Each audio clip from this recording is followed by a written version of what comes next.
మతం అన్నది మన దేశంలోని ఎన్నికల మీద ఎలాంటి ప్రభావం చూపెడుతోంది అనడానికి సాక్ష్యం తాజాగా జరిగినటువంటి పరిణామాలు మహారాష్ట్ర మున్సిపల్ ఎన్నికలు అన్నటువంటి దాని మీద చాడా శాస్త్రి గారికి సంబంధించినటువంటి కథనం చూద్దాం. మహారాష్ట్రలో మున్సిపల్ ఎన్నికల ఫలితాల్లో మాలేగావ్ మున్సిపల్ కార్పొరేషన్ ఎన్నికల ఫలితాలు ఒక నిజాన్ని బయటపెట్టాయి. ఎన్నికలు ఇకపై రాజకీయం కాదు, ఇది జనాభా ఆధారిత ఆట. మహారాష్ట్రలో నాసిక్ జిల్లాలో ఉన్న మాలేగావ్ నగరం తాజా మున్సిపల్ కార్పొరేషన్ ఎన్నికల ఫలితాలు చాలామంది సెక్యులర్ హిందువులు ఒప్పుకోలేని నిజాన్ని బయటపెట్టింది. అయితే 1947 సమయంలాగే ఇటువంటి నిజాలను వినడానికి కానీ చూడడానికి కానీ చాలామంది సెక్యులర్ హిందువులు ఇష్టపడరు. మాలేగావ్లో తాజా ఫలితాలు మొత్తం 84 సీట్లు.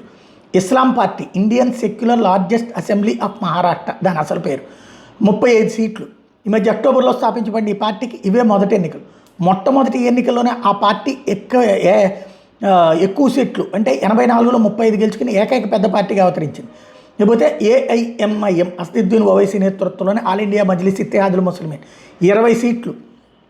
శివసేన ఏక్నాథ్ షిండే ఫ్యాక్షన్ 18 సీట్లు. సమాజ్వాదీ పార్టీ 5 నుంచి 6 సీట్లు. కాంగ్రెస్ పార్టీ 3 సీట్లు. బీజేపీ 2 సీట్లు. ముస్లిం కేంద్రీకృత లేదా ఐడెంటిటీ ఆధారిత పార్టీలు ఇస్లాం ఏ+ఏఎంఎం కలిపి సుమారు 55 నుండి 56 సీట్లు, సుమారు 65 నుంచి 67% ఓట్లు సాధించాయి. 2017 ఎన్నికలతో పోలిస్తే 84 సీట్లు, కాంగ్రెస్ 28 సీట్లు, ఎన్సీపీ ప్లస్ మిత్రపక్షాలు 26 సీట్లు, శివసేన 13 సీట్లు, బీజేపీ 9 సీట్లు, ఏఐఎంఐఎం 7 సీట్లు.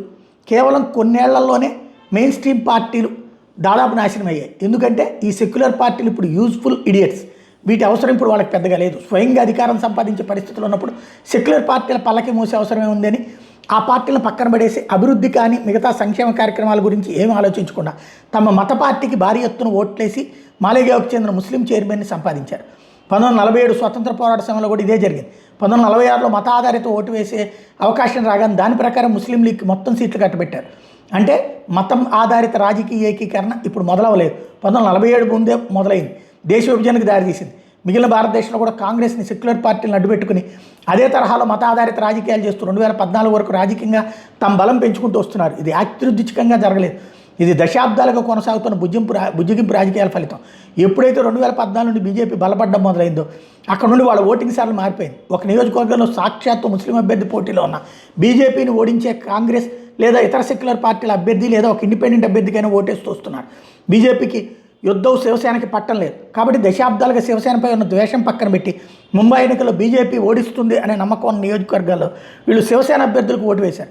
ఈ మధ్య రేవంత్ రెడ్డి ముస్లింలే కాంగ్రెస్ అంటే అది ఎంతవరకు ముస్లింలు స్వయంగా అధికారం సంపాదించే స్థాయి వచ్చే వరకు మాత్రమే.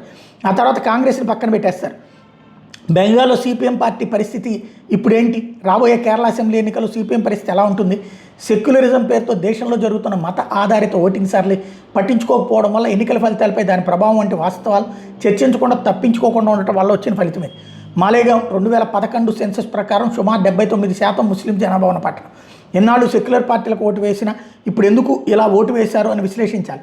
ముంబై మహానగరం హిందువుల చేతిలో ఉండి ఎలా మెల్లమెల్లిగా జారిపోతుందో రెండో భాగంలో చెప్తానని చెప్తున్నారు.